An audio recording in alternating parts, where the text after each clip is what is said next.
You're listening to Let Me Tell You Why You're Wrong, all on Georgia Radio Network.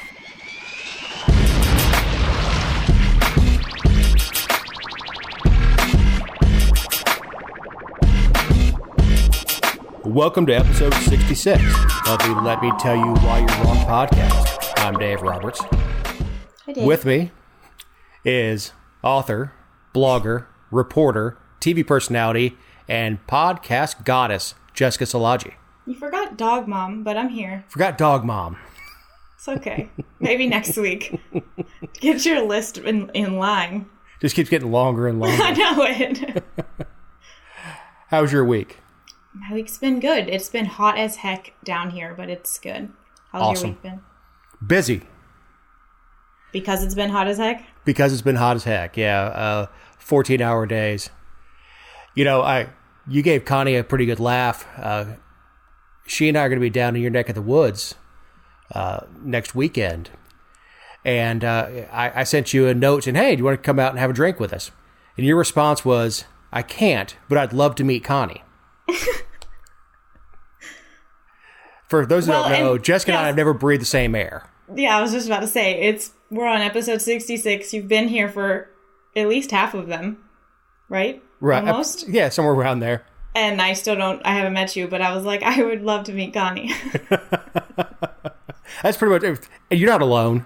They're like, yeah, you could bring your husband if you have to. Well, you know. I do hope you guys have fun, though. Well, thank you. I hope so, too. So does Connie. You know, any chances to get away and get a change of scenery and for sure, and get away from work. And sometimes it's more relaxing when you can drive, like when you don't have to do the whole flying TSA. It's enough to get away just to have the drive away. And I really like Savannah. Yeah, it's fun. As far as just from an old guy standpoint, they have rock and roll clubs where they actually have live music and they're playing rock and roll. It's not a DJ. It's like live cover bands. You just don't find that around Atlanta anymore.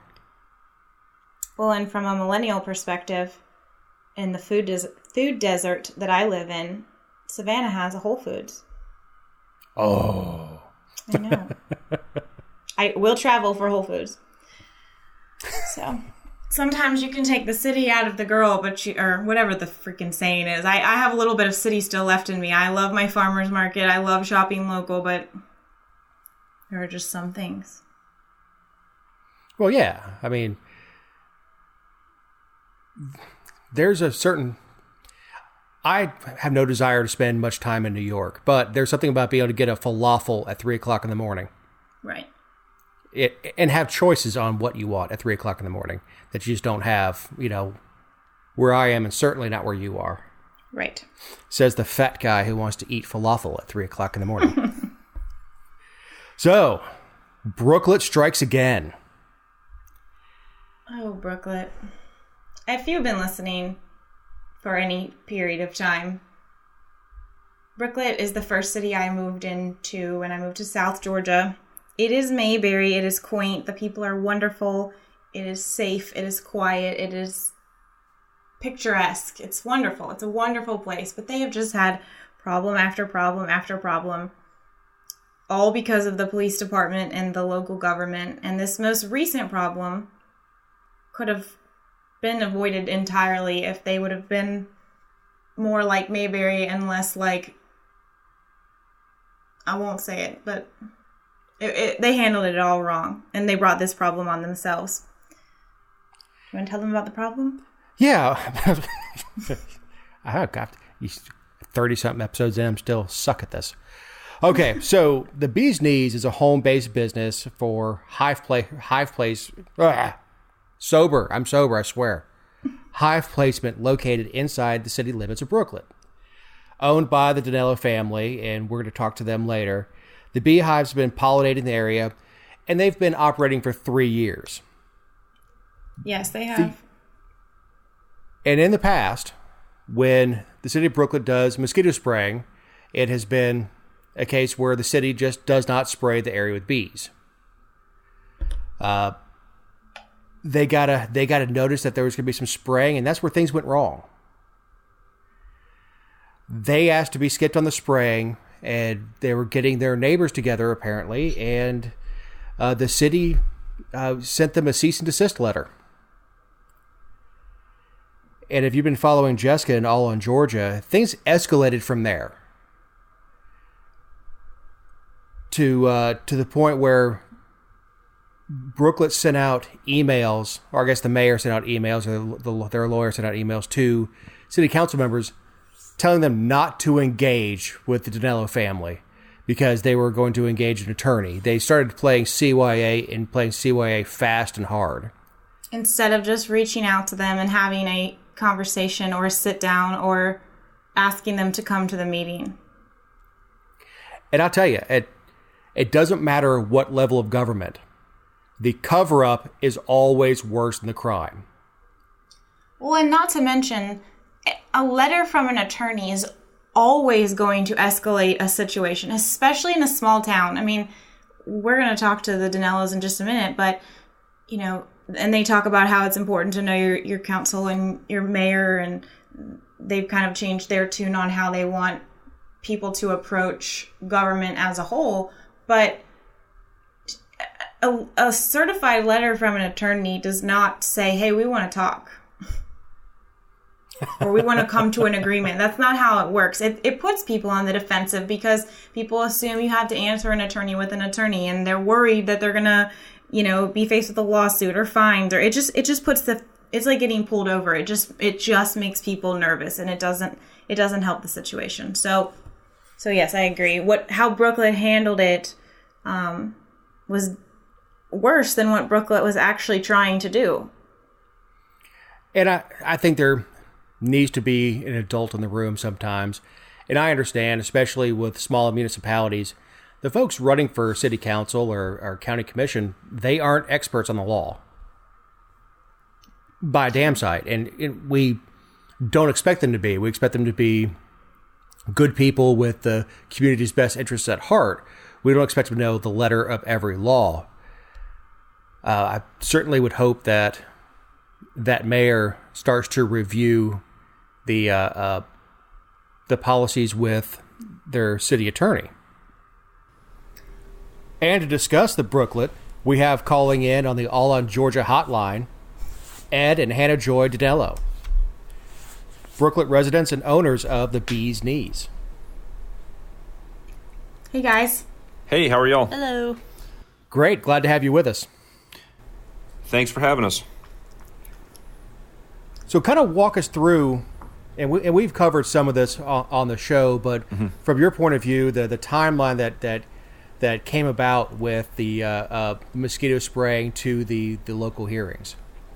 So, this is honestly, this is a good example of lack of communication, and this really could have been handled so much differently on both ends, I would say. But really what happened is, we've had bees for 3+ years. The city has always not sprayed our section of the city, which is very minuscule compared to the entire city. We've had no issues. It's been a very good partnership and handshake agreement. This year we got a courtesy letter, which we appreciated, that said they were going to start spraying and make arrangements to cover our bees.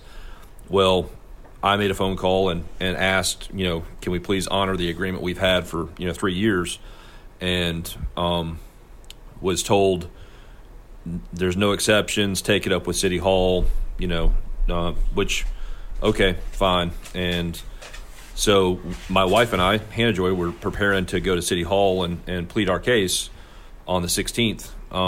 So in preparation for that, we went to our neighbors, and every neighbor that touched the area where the beehives were, we made up a little petition and made sure that none of them were going to have an issue if we didn't spray the few hundred feet of road. And 100% of them said, absolutely, we have no problem. We want the bees there. So we were high-fiving and great. We'll have a solid case to present to City Hall. And before we had a chance to go and present our case, we were served with a zoning violation by the city. So they apparently decided we were running a business and wanted us to shut down and move our business, which, is not a business, but long and short of it, that's where it all started. So we got the first letter on May 1st, and then we got the cease and desist letter on May 8th. So in 7 days, it escalated from please cover your bees to get out of Brooklet. So we and it wasn't like we had gone to present our case and they told us something we didn't want to hear, and we were, fighting them. We never had a chance to present our case, and that's where it really just got, this is crazy. And so that's where it just really just, it wasn't attention we wanted, and I've heard, third party things say, oh, they just wanted this for recognition for their business, which is not true at all. This was about the bees. This was about our hobby.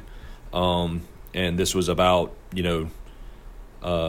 something we've done for 3 years, and it wasn't about, publicity at all. That was the farthest thing. And honestly, the only reason that we even brought it up on social media and made it, kind of a big deal was because we didn't want to get railroaded. I mean, we knew that we needed to have some support, and so we were kind of forced to make it a bigger deal because the city was forcing it to be a bigger deal.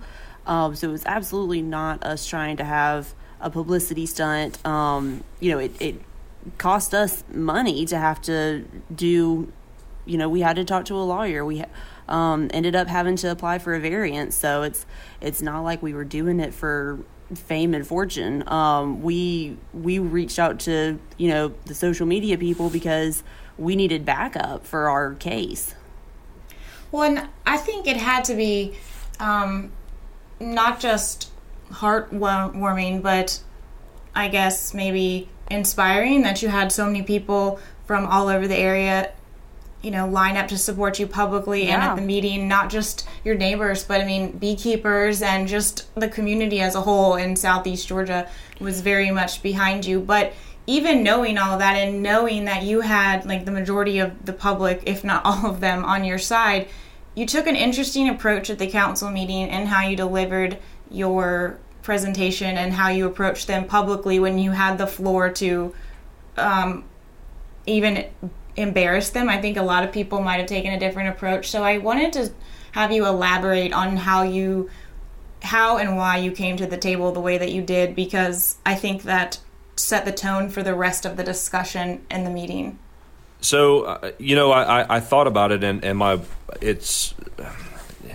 it was a lot of thought and a lot of, self-reflection and Hannah, Joy, and I talking, and, we were mad. Jokingly, I tell people it's like I should be getting a good citizen award from the city, not getting forced to get out, because, it's, our little hobby business. There's 50 plus beekeepers that we've made through, giving them bees or helping them or teaching them and installing hives in their backyard. So, we're doing a lot of good for very little financial gain, if any.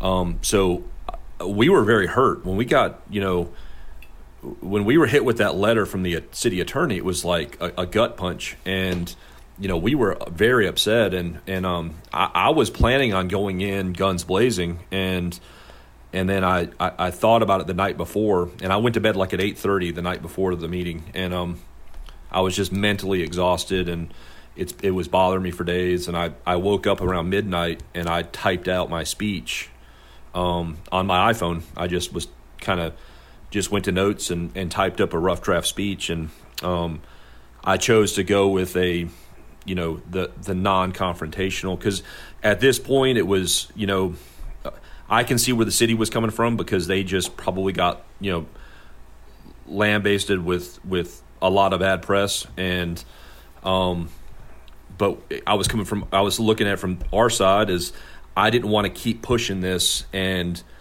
then those people saying we were using this for publicity, which was not true. And I kind of was like, okay, we don't need to keep pushing this. Let's come to some kind of resolution. So I actually reached out to the mayor around 3:30 Thursday before the meeting, and I told him I didn't know the mayor, and that's shame on me. I called him and I told him, hey, I'm Ed Dinello with the Bee's Knees, and I'd love for this to be a positive meeting. I don't want this to be a war, and he was very receptive, extremely nice man, and I let him know that I was not bringing an attorney. This wasn't going to be a war. My speech was not an attack. I wanted him to let the city council know that I was not coming to fight. It was, let's get some resolution, because it would serve no purpose for the city to look bad or me to show my butt, and there were parts that I was wrong. I own that there were areas that I was in the wrong, and there was areas that the city was in the wrong, and I looked at it as a chance for everybody to come out winning with a happy resolution, and that was the approach I took. And I didn't want it to keep going on like it was. It was it would have served no purpose, like I say. You've had the bees for 3 years. How long did it take to actually get the hives going? As far as producing? Well, I mean, that's the thing is, just because you have, a beehive doesn't mean it's going to produce. So we made honey. I shouldn't say that. The bees we owned made honey the first year. We couldn't have sold it because it was, it was all full of sugar water, and we were just so tickled to death that we had produced a couple, pounds of honey in the backyard. But so, I mean, the first year they were producing. The second year is when you really, as a beekeeper, if you're a decent beekeeper or you have strong bees, the second year is when you really start producing a product that you could sell. And every beekeeper across the country, if not the world, they sell their honey because beekeeping is an expensive hobby. Like I said in my speech, very few of us make a living at beekeeping because it's just so physically demanding. The labor's crazy, and just the expense. So, I mean, of course, we sell honey to help pay for our hobby and grow our hobby. We have more hives than we had when we started, obviously, but we're by no means a commercial business. Yeah. And I've known people who failed at your hobby. Sorry, Jessica. Sure. I was just going to ask if this was your first interaction of this kind with a local government. Absolutely. I'm 44, and I've been a upstanding citizen my entire life, and honestly, where we probably messed up, but I'm not ashamed of it, is when we started this business and we knew we were going to start selling product to pay for the hobby. I did everything to make sure we were legitimate. And, I did an LLC. We got a tax ID number. We report all of our income and losses on our taxes because I didn't want it to be, that we were trying to cheat, or not pay our fair share to the government for what we were doing. But had we not done that, we probably never would have been flagged, obviously. So if we were just selling honey like most beekeepers do off their back porch and, to friends, and, that $12 a bottle just goes away.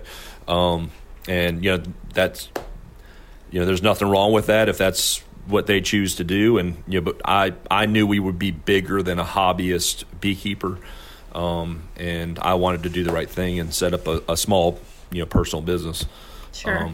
So, but since it was, I mean, you've acknowledged, I think everyone's acknowledged that it started off a little bit rough, but after you went through all of the process and you appeared before council, like, how would you rate what ended up happening? And I mean, what advice would you give to someone else who had to go up against their local government? Well, depending on the issue, obviously I can look at our issue and say, hey, we're in the right because it's bees and bees are beneficial. But, the next case may be, somebody who has an in-home, nanny service or something, where they go out and babysit, but they have an LLC and they're in a home and they report their taxes, but they're in a residential area. The first thing I would do is be transparent. Get to know your councilman or your mayor. That's probably something we should have done. Is we didn't look at ourselves as a business because we had no truck, we had no equipment, we had no traffic coming. We were just, hey, this is a hobby, and we bring in some revenue, so we'll just pay our taxes on our revenue that we bring in. We never thought about it being an ag, issue, like we were running a agricultural business, which, like I say, with just a limited amount of hives we have here, it's not something that really dawned on us. But the advice I'd give is just go and find out what the city laws are, and make sure your zoning, there's no zoning issues. And ours was a weird situation because it wasn't really clear if it was a zoning violation. You could argue it either way. So it was just one of those kind of strange gray area, businesses, I guess you'd say. Well, we're certainly happy that you get to keep your bees and get to move forward with a positive relationship with the city. So yeah, it worked out great, and we've got our hearing. We filled out the application, and we've got our hearing on the 11th of June. So that'll be in front of the zoning board, and I don't foresee anything coming up, any issues. We appreciate all the support y'all gave us, and how you got our story out there. It was humbling. That we got all the attention and people that cared about the bees. That's what it really comes down to. It wasn't about us, or we could have moved the bees. We had 50 offers for people and communities who were just, you could bring the bees here. Right. So that, it was very nice, but we wanted to support the city that we started in and that we live in. So, and I'm glad it all worked out. Now, where can someone go to buy Brooklet honey?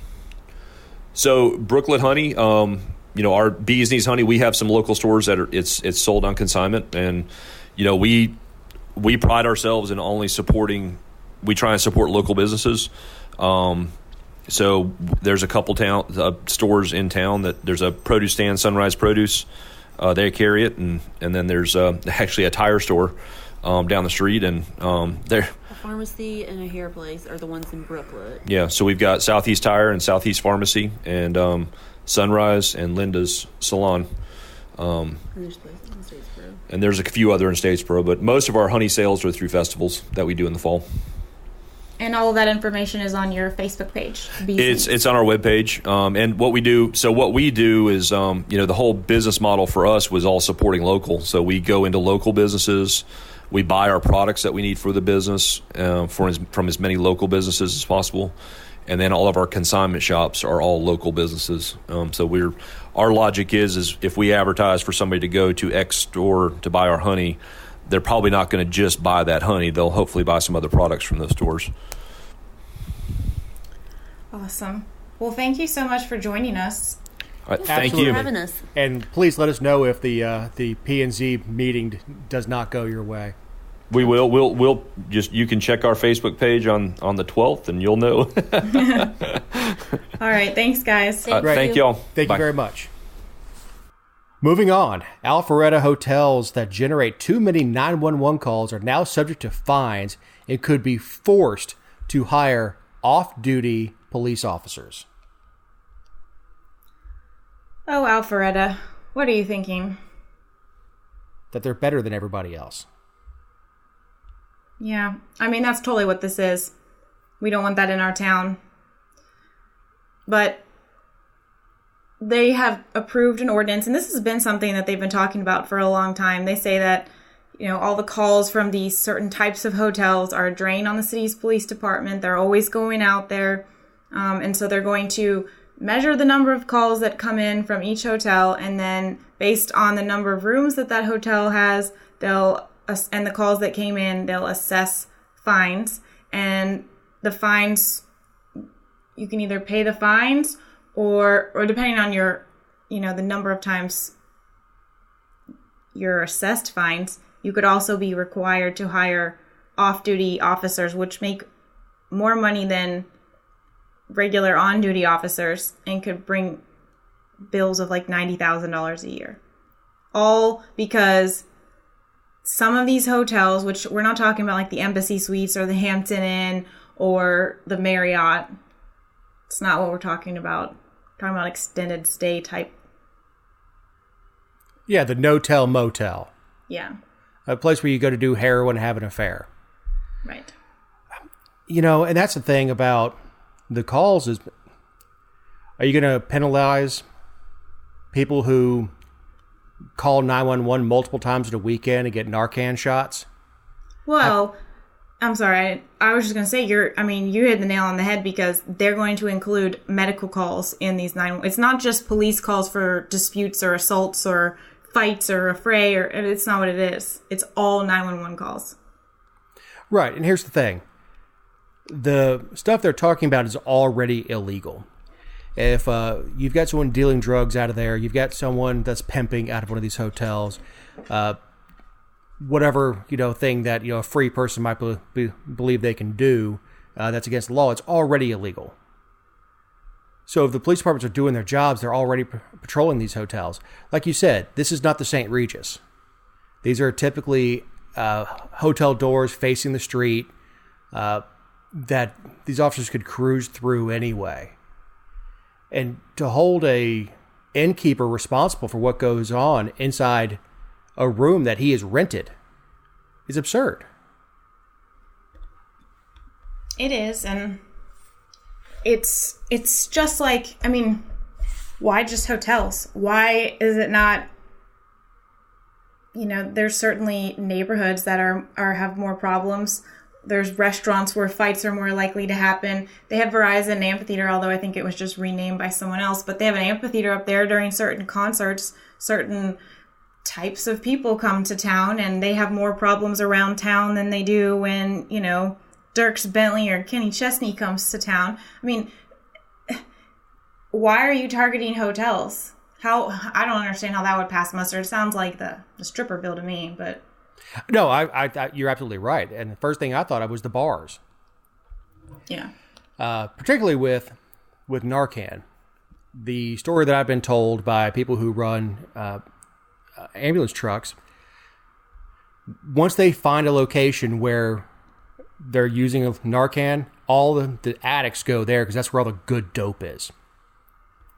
So are you gonna nail Bob's Bar and Grill because they've had 3 people OD in their parking lot? This goes back to exactly what you just said, which is the strip club stuff, that it's all aesthetics. They don't want to have these hotels in their municipality, so they're going to run people out. Right. And keep in mind that the semi-homeless do stay in extended stay hotels.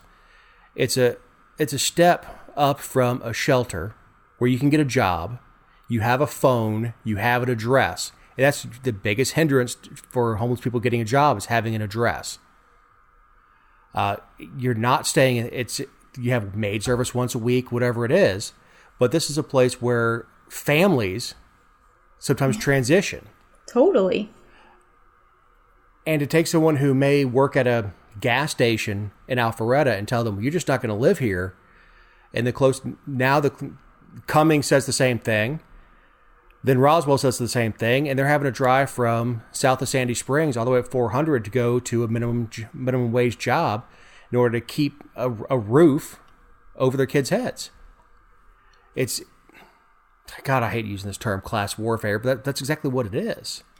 Well, it just reeks of we're better than that, and we don't want that here. And I grew up in Alpharetta. My mom still lives there. It is not what it was when I was growing up. I mean, it has changed tremendously. And there is they consider it a golden corridor type thing. Never mind that it's part of the heroin triangle of North Fulton, and they've got their own problems and a homelessness problem and domestics out the wazoo and all kinds of problems that other communities have. But this is more about, I mean, if there's an AJC article on it, and the police chief, it wasn't a unanimous decision by council. The mayor opposed it, and the police chief, John Robison, doesn't even sound like he's really for this. His answer was very politically correct.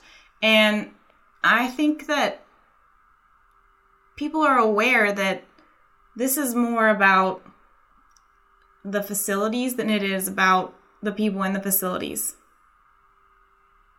Oh, sure it is. And, you know, there used to be Alpharetta up there, horse farms, especially when you get up towards McFarland and all that stuff. It was all country.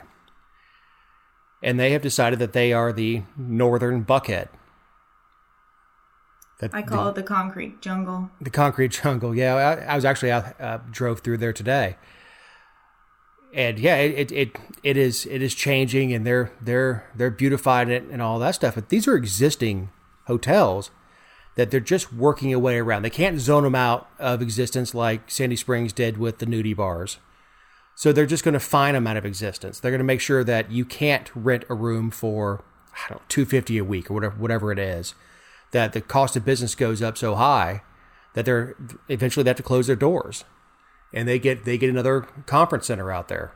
They get someone to buy it and knock it down.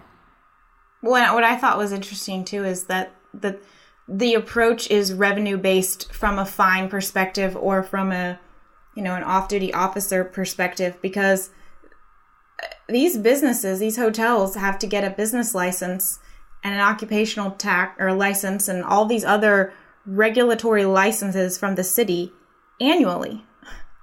And if you haven't found a reason to pull one of those, they're not breaking any laws. Right. Any more than a landlord is breaking the law when they rent their house out. Right. Yeah. You know, I said it before with other types of zoning things. If enough people, and there's plenty of money up there, want to pool their resources, go to that owner and say, we want to buy the hotel, shut it down, and turn it into a park. Hey, that's free market. Amen. Go right ahead. And if you care that deeply about your community, go stand out at a red light with a boot and says, you know, kick the motels out of Alpharetta and collect money, buy it, and shut it down. But to use the hammer of government in order to pacify what your aesthetics is disgusting. And this is what we often talked about, the tyranny of local governments. You know, it's a lot easier for your neighbors to put their thumb on you than it is for Washington. And it's amazing to me that so many people, and we talked about before, know what Trump had for breakfast, what he tweeted at 3 o'clock in the morning, and they couldn't tell you who the damn council member is. You know, they go into elections and vote R's and D's.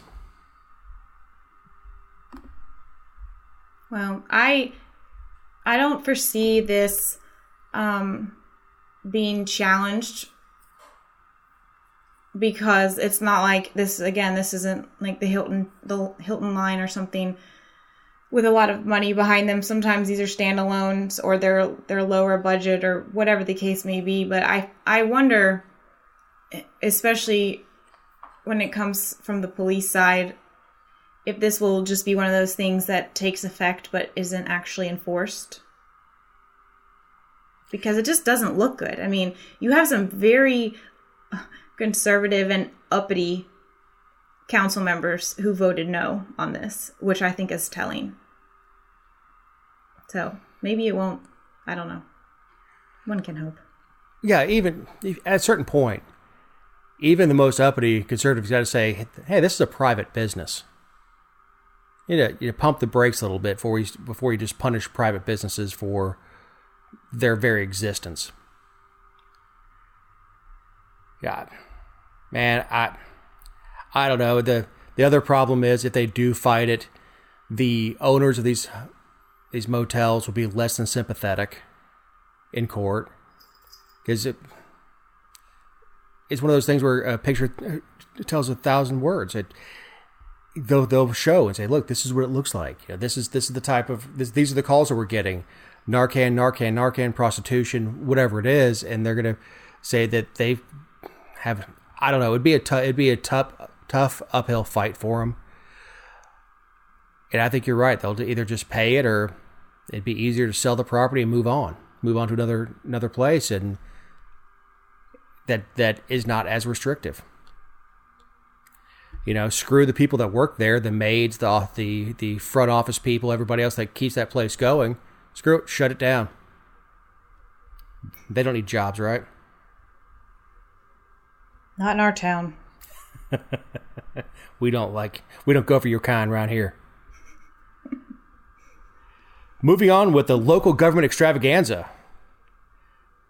City of Savannah loses court battle on now defunct ordinance over licensing of tour guides. So, have you ever heard of this? First of all, have you heard of the ordinance? And second, did you know that so many cities were fighting them in court? No, the only one that I did know about was London. And Okay, well, that's not America, so they don't count. Stupid driving on the left. Anyway, carry on. No, you only heard about London. And they're cab drivers, and in order to be a cab driver in London, the history test you have to be able to pass. You have to be able to, as you drive around the city and point things out, they're supposed to be pretty well versed. But then again, they don't have a First Amendment. Yeah, I was gonna say, they can live in the bed they made. This ordinance, this week was the first time I heard of it. I never knew that there were cities that had tour guides take tests, study for exams, buy like these manuals, take tests, pay to take a test, and be licensed by the local government. But apparently it's happening all over the place, and there's entities that are helping fight them and having them overturned on the basis of First Amendment violations. This one in Savannah was overturned on Monday, and it dates back to 1978, but they actually sued, I think, in 2012 or 13, and then the city repealed it while the case was still pending in 2015, which shows how dang slow our courts are. The fact that it's been repealed for almost 4 years, and they just ruled on it today. Or this week, rather. And as the author of the story that she sent to me said, its interesting part is the judges haven't been wholly consistent on the issue. A similar ordinance in New Orleans was upheld by a judge, but constitutional challenges to a Charleston ordinance landed on the favor of the tour guides. Now, of course, we don't have the verbatim ordinances in front of us, so it would be interesting to find out if there's one or two words that Savannah could move around and slap this right back on them. Well, I do know that the Charleston one was more similar to Savannah than any of them. And in Charleston, it was a 500-page manual, and then you had to pay to take the test, and then you had to annually register with the city. And the argument in Charleston was that the local government is trying to control what is said on these tour guides, or on these tours that these guides are giving by telling them what is acceptable, testing them on it, like forcing them to memorize it, and then saying that this is what you're licensed to talk about, which is a really interesting argument. And I like to consider myself a free speech advocate, but that's not an angle that I don't think I would have considered coming at. I would have come from the regulatory side. And, especially in Savannah, some of these are ghost tours. Like, if you think that you're getting real and accurate information, or that stuff isn't embellished or fake altogether, I mean, what are you doing on a ghost tour? Are you saying that there are government-sanctioned ghosts? Well, I don't know. I don't know what was in the manual. I do think that the First Amendment argument on that is interesting, and I'm with you on the regulatory end. But I think that if it was just regulatory, it would have stood up, because the government regulates industry all the time. But the fact that they're getting told what they can say, what they're permitted to say with this license, and I don't know any other regulated industry that's the case. So I agree with you, and I didn't, when I was writing the article that you referenced, I didn't think about this, but then there were some comments in the comment section that were rather aggressive, I guess you could say. And so it kind of like put me on the defensive and made me think a little bit more critically.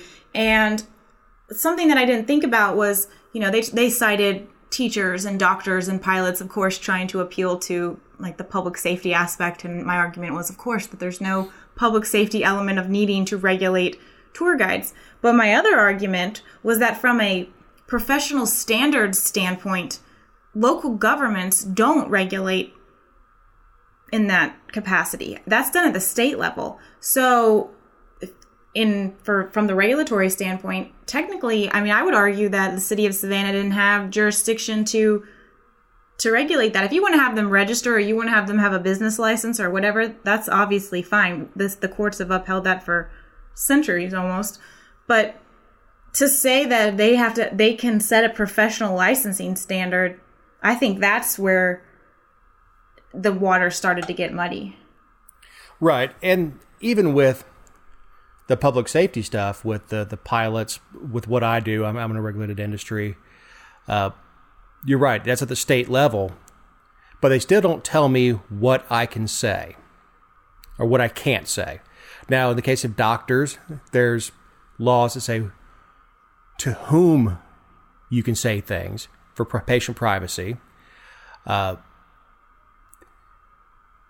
They don't even tell lawyers what they can and cannot say. Again, they have confidentiality, who you may say it to, but they don't dictate the speech. And that's what's very interesting about the tour guide thing is they are...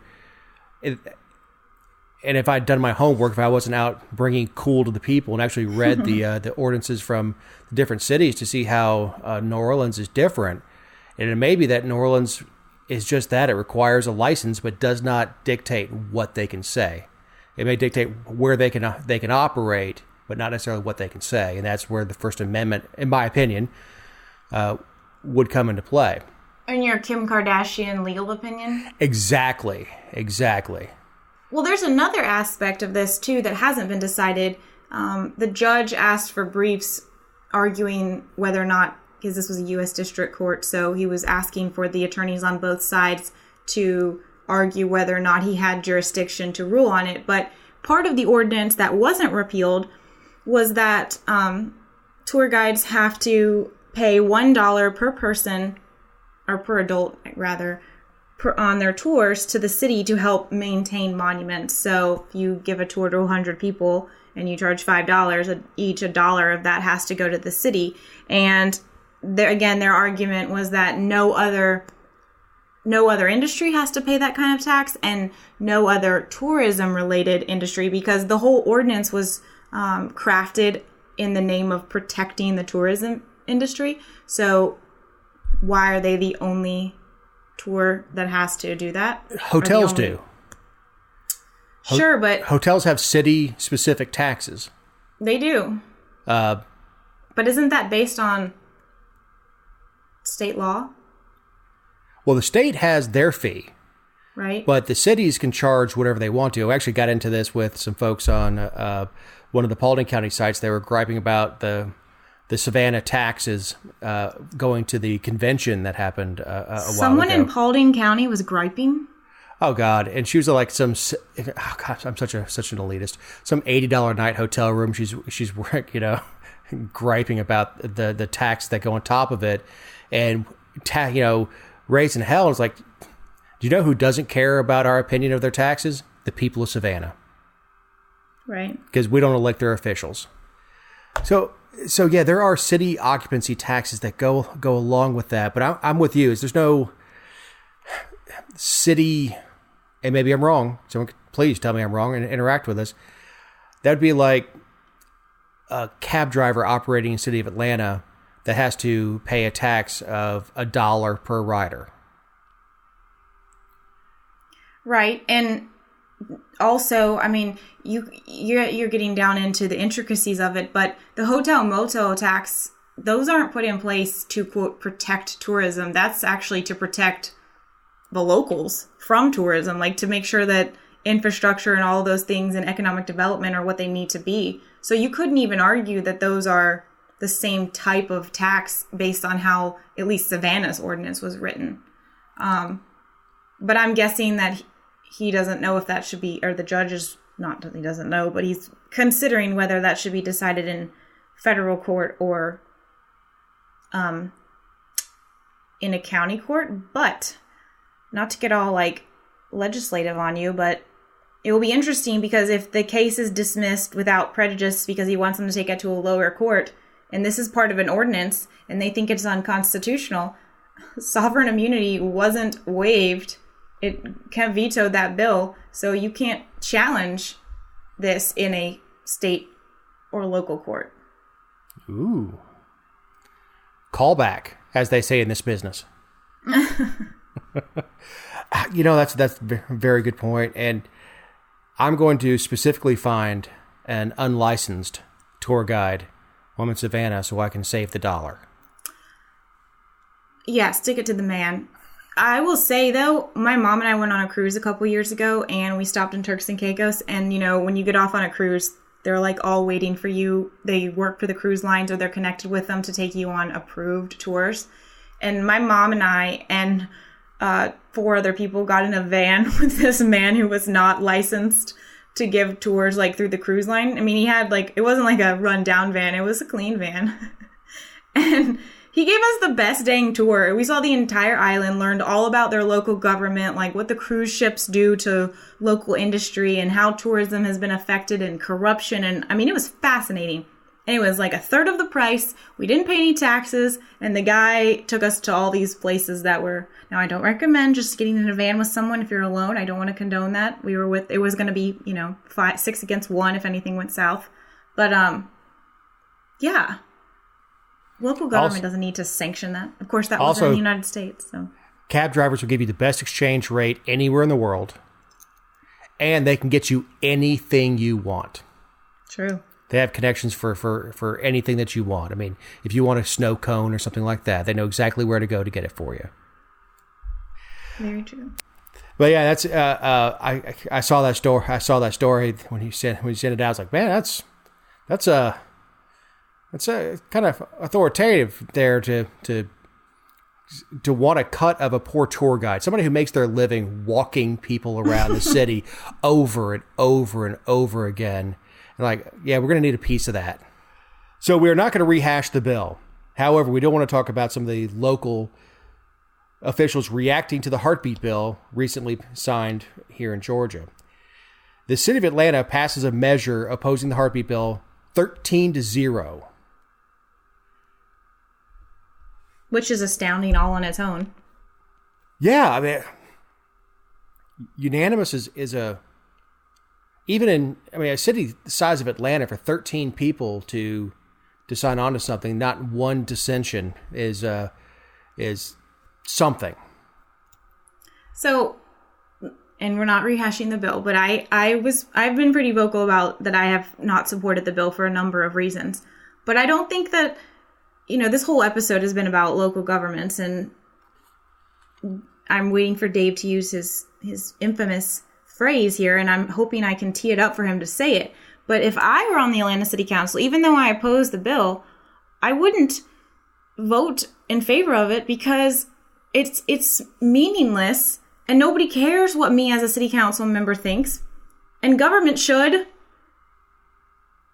get back in its damn box. Thank you. I'm just not a fan of this. I really think this is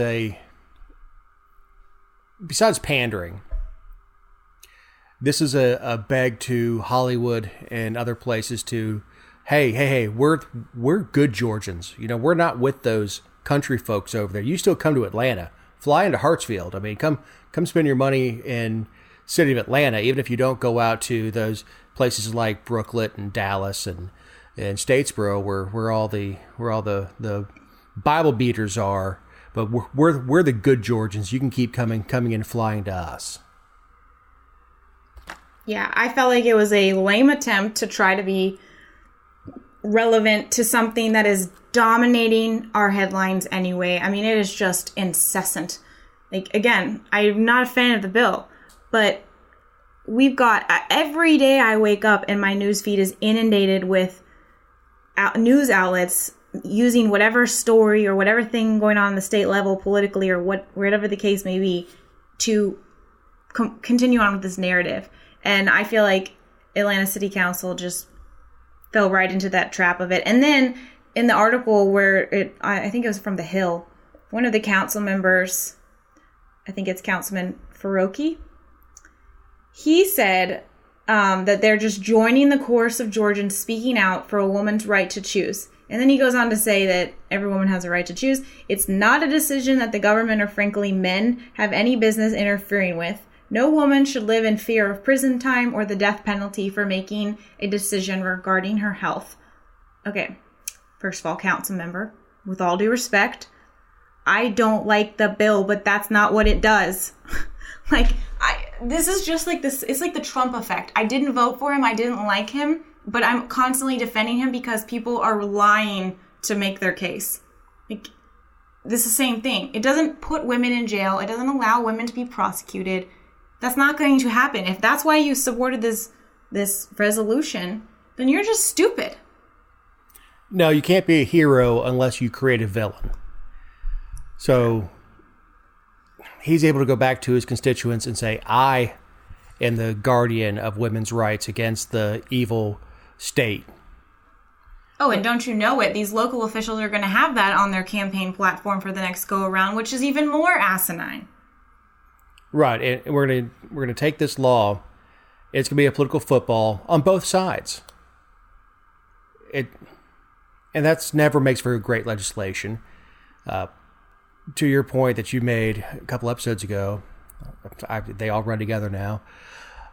We're gonna spend a lot of money defending it, which we could have just waited for Alabama to do their thing, because Alabama was like, "Hold my beer, hold my cousin." We're going to show you how this is done when they pass their law. Speaking of, California City is warning residents that they're disallowing official travel to Georgia and Alabama over the law. A travel ban. Official travel ban. I saw this headline and I thought it was fake. You know, I'm on all the airport distribution lists and everything, and I get just a week or two ago I got one about the travel ban to Venezuela, like legitimate concerns, travel bans, travel advisories by our government, and freaking West Hollywood is issuing a travel ban because of a bill that doesn't impact them. So we're not supposed to go to Venezuela? Well, I mean yes, you can, but you have to have your own transportation. Oh, do you know what you could trade there for a hamburger? True. I'm an awful person. No, and again, this is local government going to feed the base. Look what we did. We did everything we could to oppose a law 8,000 miles away. Just pulling a number out of the air there. An entire continent away. And our little town is going to ban official travel to Georgia. How much West Hollywood official travel is there to Georgia? Well, that was my next question is, again, your stupid resolution, your little measly measure, there's no way that their council has more than, okay, let's say it's 13 like the city of Atlanta. God help them if they have that many people for a portion of Hollywood. But, 13 people... That's 13 plane tickets. I don't think we're going to be that impacted.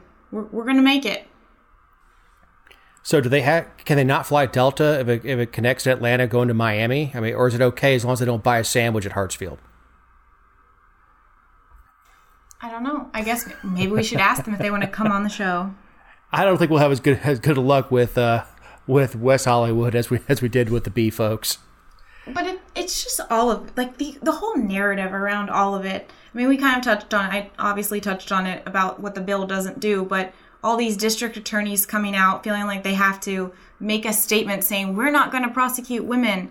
Well, good, because the bill doesn't have a punishment for women having an abortion against the law. Like, there's no punishment, and the laws that are still on the books that won't be repealed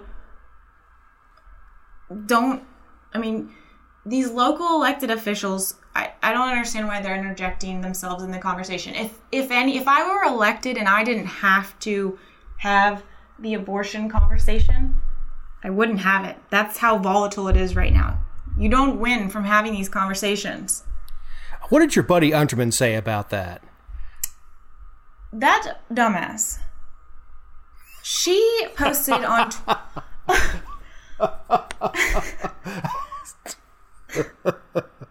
Go ahead. I'm sorry. Your apple does not fall far from that tree.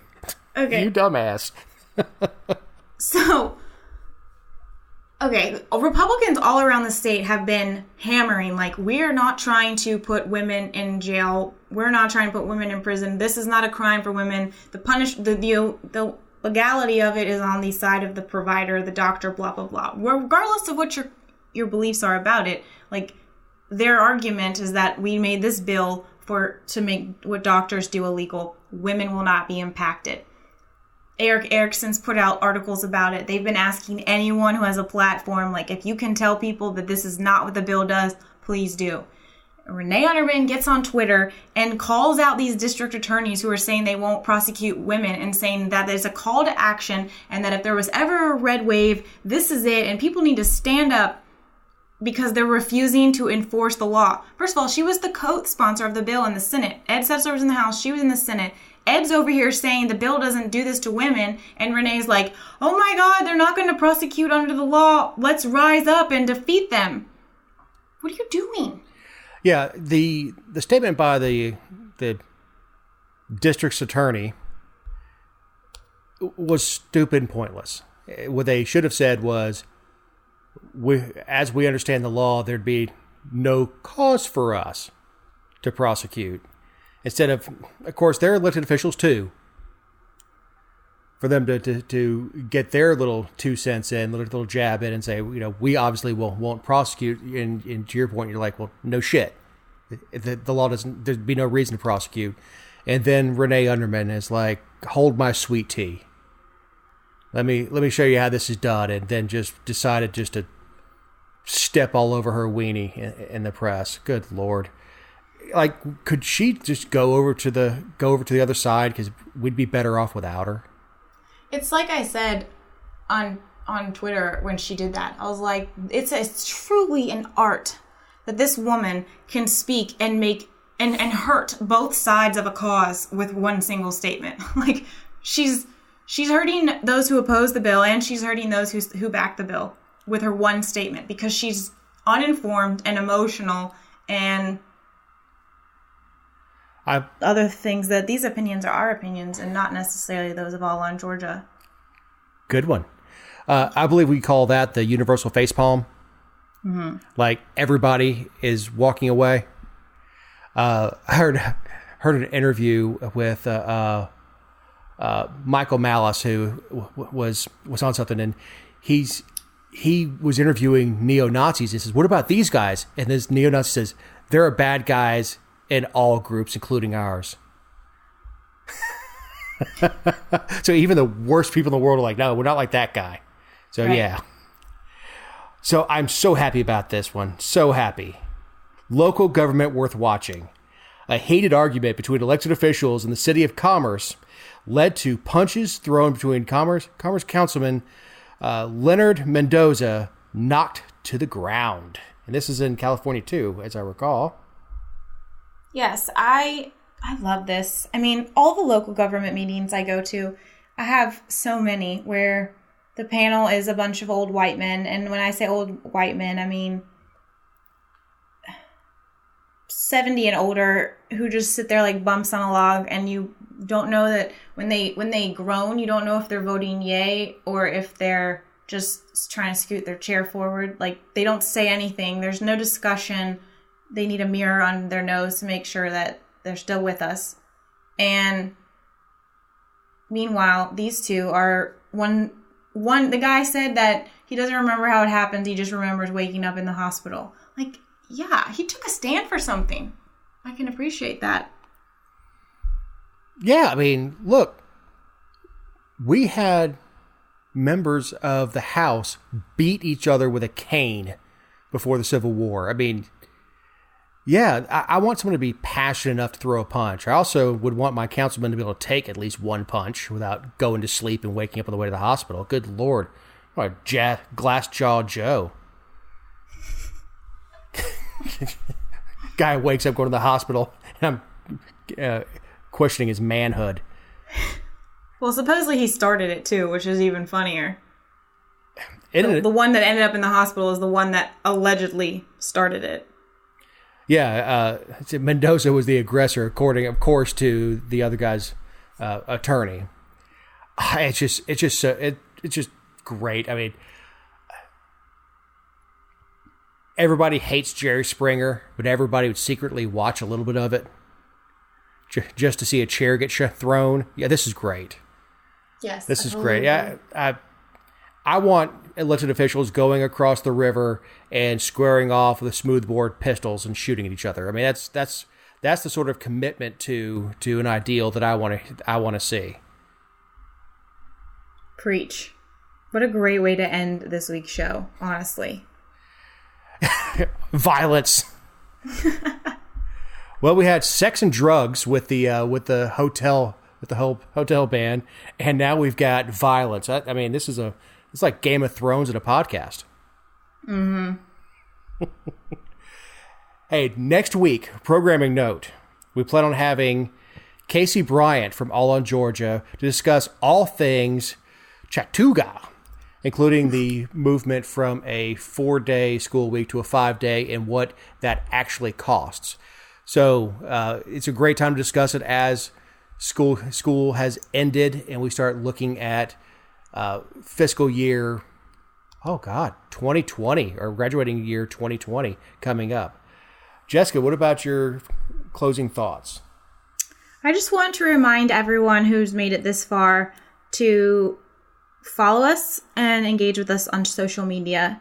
It helps us, and we want your feedback, good or bad. We want to hear from you, what you like, what you want to know more about. If we forget to share an article that we told you we would, anything like that. Like, we just want to hear from you.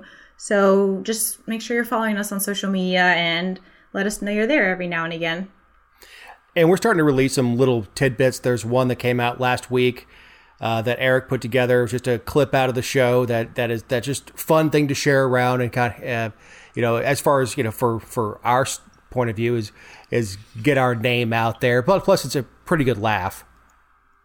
Because we're hilarious. I mean, not naturally, but I mean, people do laugh at me. When I say we, I mean me and Connie. Exactly. Well, thank you for listening. For Jessica Szilagyi, I'm Dave Roberts. Have a great week. See ya.